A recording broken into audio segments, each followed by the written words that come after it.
talking too much and that she needed to say a lot more than I did. Okay. All right, Ma. All right, here goes. um, as far as everyday life was concerned, um, first of all, life in general was much more low key in our family. We lived pretty much day to day. Daddy always had a job, but it was often different jobs. And one of the major things he did were, but my daddy had what I would call a natural prejudice in that all his life and the culture in the South was that black people were an inferior race. Now, you could like them, but they had their place. That was kind of what it was. But if anybody was an open armed man, it was my daddy.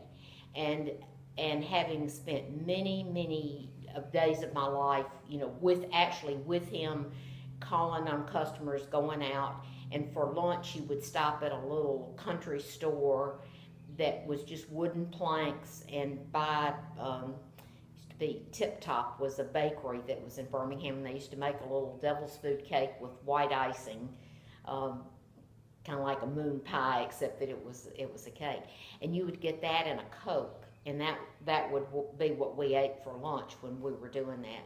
But usually the people came out to the car, but occasionally I went in, and the women would be ironing, and they often took white people's clothes to their house and washed them and ironed them, and they ironed with I think he called it a flat iron. They actually had a coal stove in the kitchen, a iron stove that you built a fire in every day, and you would put the iron on that until it got hot. This flat iron, no electricity, and iron.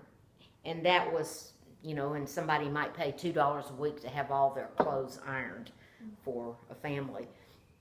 So I never remember my daddy being anything other than kind and funny and joking and whatever.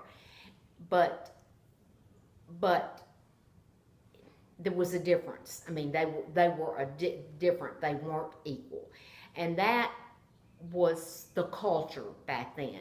But I never absorbed any of that. Well, I must have absorbed some of it, but it never was anything to me. Joe doesn't remember until later, but I have letters that you wrote while you were in college, um, saying when I don't know if it was somebody they had invited to Notre Dame that was an overt segregationist, and you wrote a letter to the administration saying that you did not believe that Notre Dame ought to give the honor to somebody to ask them to speak when they were that kind of person. So, our feelings were there. When we were at John Carroll, we used to ride the bus every day, and that was, hardly anybody had cars back then. Maybe 1 out of 100 had cars, but we rode buses.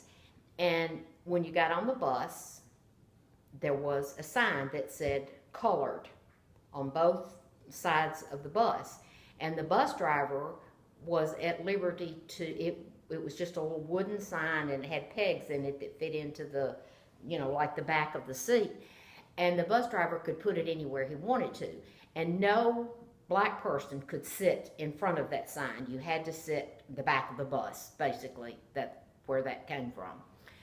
And we rode the buses in the morning and the afternoon, and there were 6 or 8 of us that all were. We didn't actually live close together, but we rode the same buses. And there were times when the bus would be full behind the signs, but be plenty of seats up front. And we often moved the sign up, which sounds really, so what's the big deal? But it was a big deal then, because the bus driver could have made a real issue of it had he wanted to. I mean, those were the times when it took a little bit of gumption to do that, but it just didn't seem right that these women and men who obviously had been working hard all day long had to stand up when there were 25 extra seats on the bus. So that was a very small thing, but it told me that even at 13, 14, 15 years old, we had a feeling that things just weren't right. If you were a black person and you were downtown and you wanted to eat lunch, you couldn't eat at the 5 and 10s, you couldn't eat at Woolworths, Cress's, they used to have lunch counters. And the thing that you did was that, were just single, like bar seats up against the counters. And that was before there were so many restaurants around. When we were younger, there wasn't McDonald's or that kind of stuff. So you ate at a lunch counter, and people would be sitting there, and if you wanted to sit down, you stood behind whichever person you thought was closest to being finished, and when they got up, you sat there. The water fountains were marked white and colored. The restrooms, white, colored. Colored was the word for everything back then. So it was just, I can't even think of how demeaning it had to be. And those were just, but when we were that age, that was probably the extent of the involvement.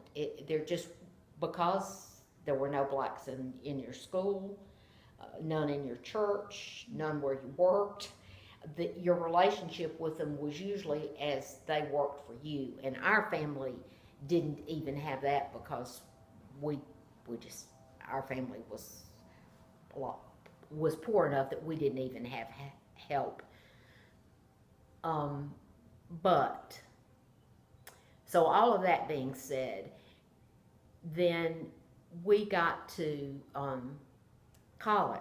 We got to college, and like I say, I do have those letters, which if you want to look at those, I've got them downstairs. But we started speaking up then, and then when we were seniors in college was when Kennedy was going through the process of the presidential election, and then you had to be 21 to vote, and so this was our first time ever to vote. And when he was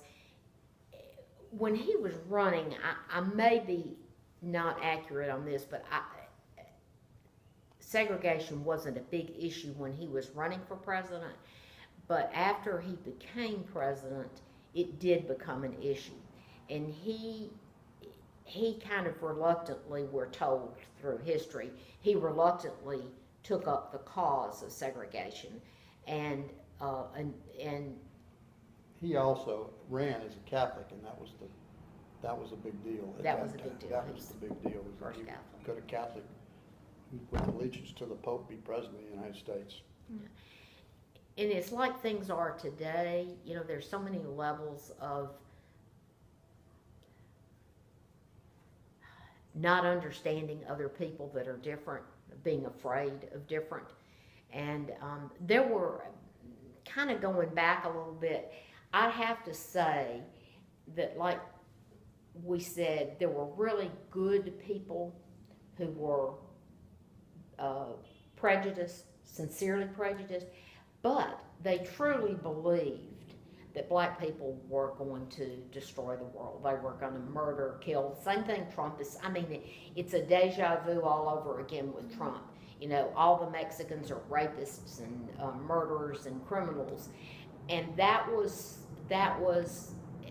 as they came forward more, and the sit-ins started happening, and the black people began to start saying, we are not going to take it anymore. There was a genuine fear that if the black people started getting these privileges of being able to eat at a lunch counter or or go to a church or sit in a theater, Lyric Theater, which has just been reopened. You know, no blacks could enter by a side door and go upstairs and stand in a balcony, but they weren't allowed in the, you know, the main part of the theater.